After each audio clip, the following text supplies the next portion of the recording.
E aí, galera, beleza? Bom, hoje eu queria falar sobre um assunto, mais especificamente sobre como conseguir cliente, né? Como que tem sido a minha jornada de conseguir cliente para minha empresa, para duas empresas, na verdade. Como que foi desenvolver isso, como que foi minha trajetória um pouco e como que você pode usar isso a seu favor. Então, um vídeo sem edição, eu acredito que os vídeos sem edições vocês podem me conhecer um pouquinho mais, meus trejeitos, enfim. Acho que sem mais delongas eu posso compartilhar com vocês como que eu consegui sair de um CLT, vamos colocar assim, para para virar um empreendedor hoje e já ter alguns sócios ali comigo e construir esse sonho de empreender, né? Vamos dizer assim. Cara, tudo começou, na verdade, com um salto de fé. Eu acredito que isso vai fazer parte de todo mundo que deseja empreender. Alguns vão se arriscar, assim como eu, outros vão ser mais pé no chão, né? Eu, por exemplo, eu pedi a demissão do trabalho, peguei o valor da rescisão e vim empreender. Para aí conseguir sim alguns primeiros clientes, mas tem gente que ainda se mantém no CLT, tenta conseguir os primeiros clientes e conforme vai aumentando a carteira, aí sai do CLT.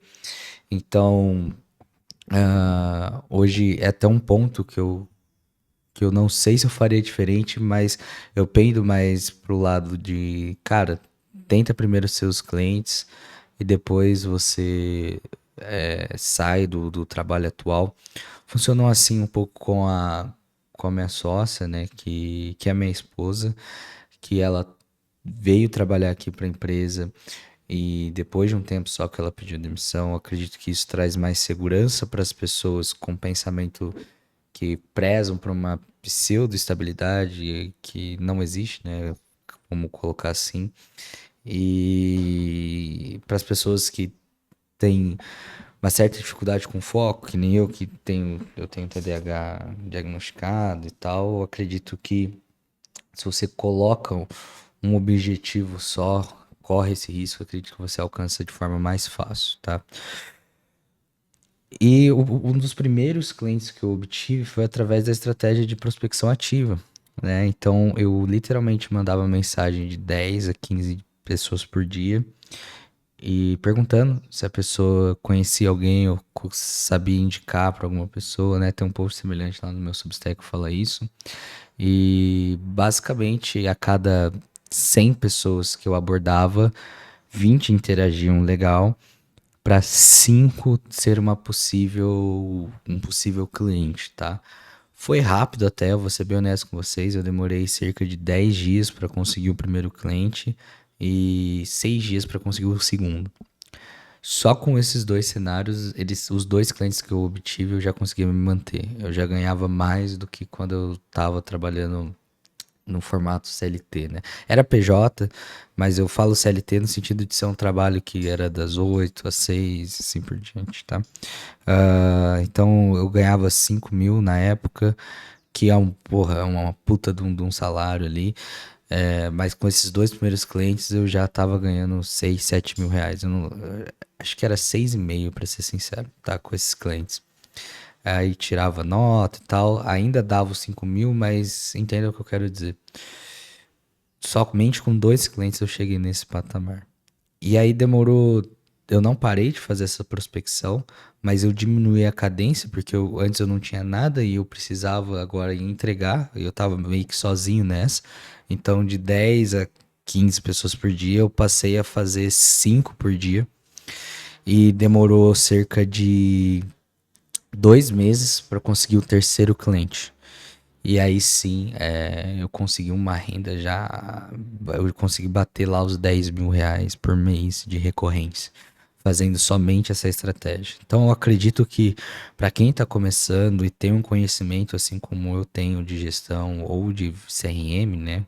Que são minhas duas grandes áreas de especialização, é, vale a pena você fazer isso de prospecção. Vale a pena você ir atrás das pessoas ativamente para conseguir seus primeiros clientes.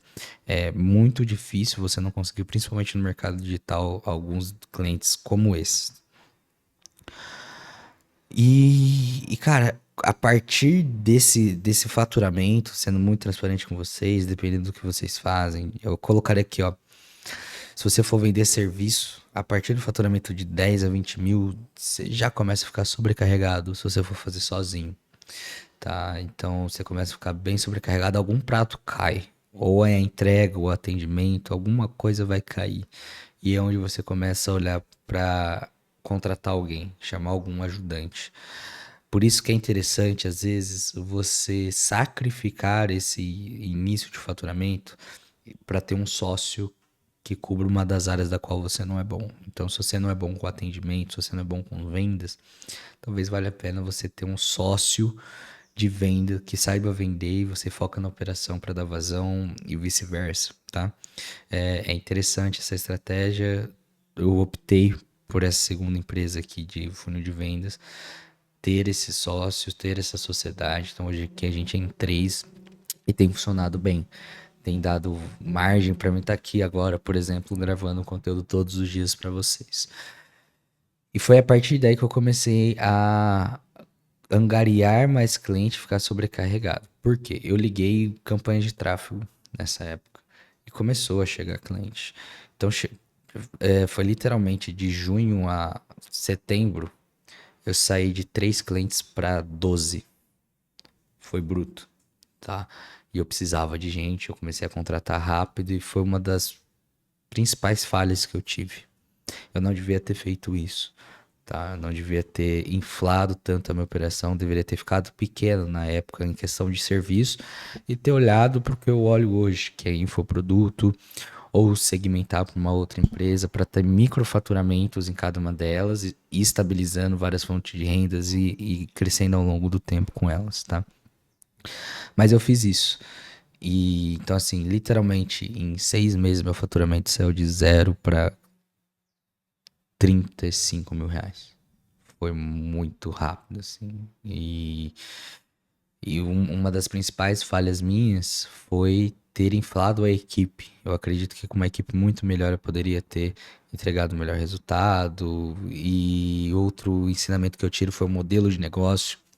Então, quando o meu modelo de negócio ele era muito aberto, né? Então, o escopo não era bem definido, eu não conseguia definir exatamente o que eu prestava. E isso foi uma das maiores falhas minhas, que hoje eu acredito ter consertado, mas isso vai fazer parte da sua vida enquanto empreendedor. Então, se eu pudesse te adiantar isso, eu diria que cuidado um pouco com o escopo que você oferta, cuidado com o inflar a equipe. Aí você me pergunta, Lucas, tá, mas quando eu sei que é hora de contratar? Cara, é hora de contratar, eu diria que é quando uma atividade que não é o seu forte está levando mais tempo do que a atividade que você desenvolve bem. Vou dar um exemplo. Eu sou bom em vendas e marketing. Então, se tiver alguma atividade operacional, como por exemplo, configurar uma automação, vou pôr o exemplo da automação que é mais fácil de vocês entenderem. Eu gasto por dia hoje de 5 a 6 horas na área de marketing. Se configurar a automação estiver me demandando de 5 a 6 horas, e não é a minha área onde eu sou bom, é onde eu vou delegar. Né? Então, como não é minha zona da genialidade, o que o Marcelo Pinazza fala, né? Como não é a minha zona de genialidade, é o momento onde eu coloco alguém para me ajudar. Porque essa pessoa vai transformar minhas 5, 6 horas que eu estava alocado nisso em praticamente zero. Né? Eu começo tendo um papel de aprovador e vou decaindo para zero. E isso me dá mais tempo para eu dedicar em outras áreas como marketing e vendas. Né? Que é um pouco onde, no cenário onde você tem sócio, você prorroga bastante esse período de contratação, porque todo mundo vai absorvendo essas demandas na área onde a pessoa tem a certa genialidade, né? Então, eu tive esse faturamento abrupto e passei recentemente por algo terrível, que foi dos 15 clientes que eu tinha, eu diria que 60% saiu da casa por conta de uma mudança de mercado, de lançamento, de custo por lead aumentando. Foi onde nasceu outra empresa, mas eu praticamente quebrei esse primeiro empreendimento, né? Mas abriu margem para esse segundo. Então hoje o que eu tiro de ensinamento é duas coisas. Um serviço caro vale a pena Sim, você cobrar caro para o cliente vale a pena, sim, mas não deve ser a maioria dos seus clientes na casa. Então eu acredito que é muito válido você ter um escopo reduzido, ou seja, um escopo que você entrega rápido, mas você cobra um ticket menor também, então você cobra um ticket de 1.000 a 2.000 reais, eu diria que um ticket de 1.700 seria o ideal, mas você tem 10 clientes desses na casa, do que ter 3 clientes, e esses clientes ter um ticket de 5, 6, 10 mil reais. Por quê? Se um cliente desse sai da casa, teu faturamento cai 30, 50%. Tá, então tenha em mente que a base do seu faturamento deve ser clientes com tickets menores e todos os clientes com tickets maiores é lucro. É que você tem que ter isso na cabeça. Então esse é um dos primeiros ensinamentos que eu tenho, né? E por que que isso é importante? Por que que isso é importante no nível de aquisição? Você desprende o mesmo tanto de energia para adquirir um cliente de menor valor do que um cliente de maior valor. Tudo bem? Só que e isso é um dos argumentos muito fortes para as pessoas que falam de high ticket, é que vale a pena você desprender a mesma energia, só que cobrar mais caro do que cobrar um valor menor. Só que o que eles não falam é o depois, é a questão da entrega, tá? A questão da entrega é inversamente proporcional. Então, os clientes que a gente cobra mais caro, naturalmente, vão demandar menos, só que as demandas que eles demandam são extremamente complexas e levam tempo para serem desenvolvidas. Então, naturalmente, a pessoa está na posição de exigir tarefas complexas suas, tá? E isso vai demandar mais tempo.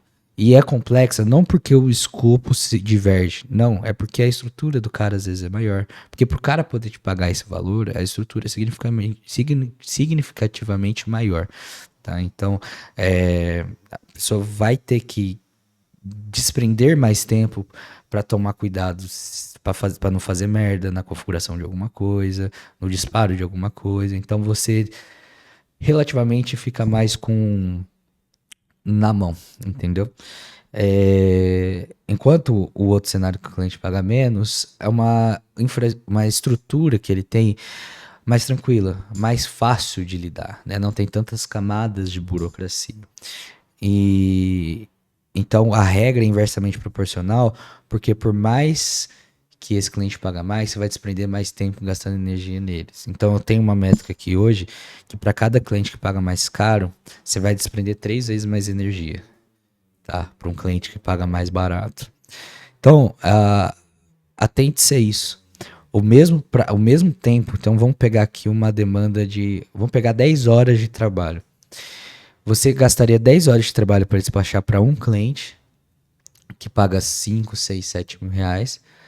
E você gastaria as mesmas 10 horas para despachar para 5 clientes que pagam 1.700. Entende o que eu quero dizer? Você ganha escala nisso. E aí vem um trunfo para você que quer inflar, não vou dizer inflar, mas quer escalar a operação. As tarefas dos clientes de 1.700 são mais padronizadas, são mais fáceis de serem concluídas, porque elas se repetem, elas viram um looping ali, você consegue mapear essas tarefas. E para quem veio de uma área de gerenciamento de projetos, que nem eu, gerenciamento de processos, entende o quanto é importante essas tarefas. Então, eventualmente, você pode pôr um estagiário para te dar vazão nessa tarefa, porque um estagiário vai conseguir executar, porque você literalmente conseguiu fazer um passo a passo ali para ele. Então, escalar esse tipo de operação se torna incrivelmente mais fácil, tá? E como que você pode conseguir esses clientes? Os primeiros clientes, prospecção ativa. Depois eu ligaria um funil de aumento de audiência, caso você seja pequeno ali. Então, liga um funil para distribuição de conteúdo, grave conteúdos gratuitos como esse que eu estou gravando. Eu acredito que hoje a empresa precisa ter um rosto e lá na frente você pode colher um fruto onde você é um especialista que tem as empresas vinculadas, né? E você pode lançar o produto, abre aspas, que você quiser, que você tem audiência que compra ali de você. Então eu colocaria um tráfego pago para aumento de audiência. Aumentou a audiência, eu ligaria um funil de, de venda mesmo, um funil de venda não, um funil para sessão estratégica. Então, colocaria tráfego para um primeiro pre-sell, depois eu levaria para uma VSL, e nesse pre-sell para a VSL tem a captura 1, depois eu levaria da VSL para o formulário, que é a captura 2, e aí você tem duas segmentações para um possível time comercial, que no início provavelmente vai ser você, mas na captura 2 são os leads mais quentes, na captura 1 são os leads mais frios, e aí você sempre fica limpando a captura 2, depois a captura 1, e assim você vai trazendo bastante contratos aí para sua casa, tá? Sempre com foco em se relacionar com o cliente e trazer o funil de relacionamento muito forte. Então se preocupem sim com customer success, se preocupe com o atendimento, se preocupe com tudo isso, porque isso vai ser o mais importante ali para você. Confie em mim, o LTV vai ser muito, muito, muito maior. Invista em pesquisa de NPS porque, vamos ser honestos, os nossos trabalhos em relação a serviços estão cada vez mais virando commodity. E aqui eu trago, cara, na ponta da linha para vocês, ó. Copy, gestão de tráfego, design. Com essas inteligências artificiais, não é que vai roubar o emprego, mas o emprego fica mais fácil de ser executado. E aí, como que vai ser nivelado isso na minha cabeça? Quem sabe mais sobre aquele assunto vai conseguir usar de inteligência artificial para ser mais produtivo e entregar o melhor resultado. Então, o que você sabe ou o que o seu time sabe, você vai tirar proveito da IA. E como isso está virando cada vez mais commodity, as pessoas que às vezes não tem um cacifo para investir, vai falar, não, eu ainda não vou investir porque eu posso fazer sozinho. E é verdade, ela pode fazer sozinho. Só que talvez não vai fazer com a mesma qualidade. E aí é onde você deve montar um portfólio da hora, aí é onde você deve estar aqui divulgando o seu conteúdo, desculpa, e talvez tendo uma newsletter. Então, se você tem interesse de entender todo o meu ecossistema, tudo que eu faço, tá aqui o link na descrição para você se inscrever na minha newsletter. Lá eu conto tudo, cara. Eu acho importante você se inscrever porque lá eu conto tudo. Lá também eu disponibilizo um ambiente chamado Café com Especialista, onde aos sábados a gente se encontra e eu explico tudo que eu tô fazendo nos meus bastidores, enfim. Não perca a oportunidade, se inscreva lá no meu newsletter, é lá no Substack, deixa seu e-mail, se inscreve. Eu espero muito te ver numa reunião, por exemplo, como Café com Especialista, tá bom?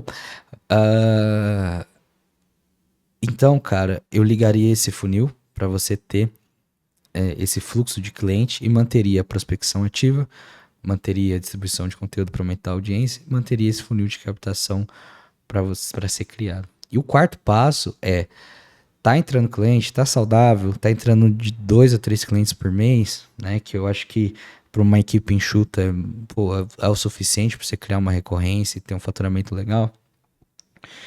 Eu plugaria um infoproduto.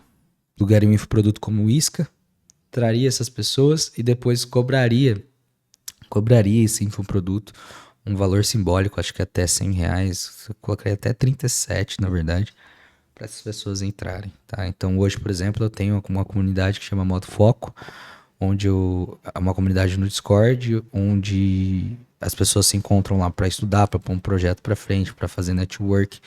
É um lugar para ter foco, como já diz o nome, é um lugar para a gente sair dessas redes sociais e estar lá. Né? Tenho também Entrando no Jogo, que é para quem quer começar a ter uma carreira aqui no digital, a começar a empreender, seja por serviço ou infoproduto, depois o projeto solo, entende como vai crescendo, e aí chega assim na minha esteira de produtos, de serviço, que é onde eu ponho a mão na massa por você. Então eu vou te ajudar a construir as páginas, eu vou te ajudar a construir os conteúdos, sua newsletter. O meu foco hoje, para ser bem honesto, ele tem sido um pouco fora do mainstream do Instagram. Então tenho atacado Substack, YouTube, outros lugares para você vender serviço, porque na minha opinião é onde as pessoas inteligentes estão. Então, para a gente fechar essa linha de raciocínio, eu acredito que se você está começando, a prospecção ativa é a melhor forma de você conseguir cliente, sem dúvida. Depois eu ligaria um fluxo junto com a criação de conteúdos para você aumentar a sua audiência. Faria isso por 3, 6 meses. E com isso, e lógico, angare clientes para você fazer isso sozinho pelos próximos 6 meses. Tá? E entenda que a prospecção ativa não pode parar. Porque nesse momento, se um cliente sai da casa, desestabiliza seu faturamento. Então esteja sempre... tenha consciência do seu teto de cliente. E como que você vai saber isso? Na prática, você vai perceber. Tá? Você vai ver que você não está dando conta. Então sempre tem esse teto e o faturamento justo. Faça isso por 6 meses para aumentar a sua audiência. E aí você pluga funil de tráfego pago para trazer mais gente para casa e você contrata alguém para te ajudar ou traga alguém para virar sócio. E com isso eu investiria muito mais na sua imagem enquanto criador de conteúdo, investiria na sua imagem enquanto virar referência no que você faz, para aí sim você escalar a sua empresa de vez e criar o seu próprio ecossistema e manter isso com funil de relacionamento, que é o que eu falo muito lá nas minhas newsletters, nas minhas publicações, que são gratuitas, tá? Por sinal. Eu acredito que eu tenho para falar isso hoje. Espero muito vocês lá na minha newsletter. Um abraço e até o próximo vídeo. Valeu, tchau, tchau.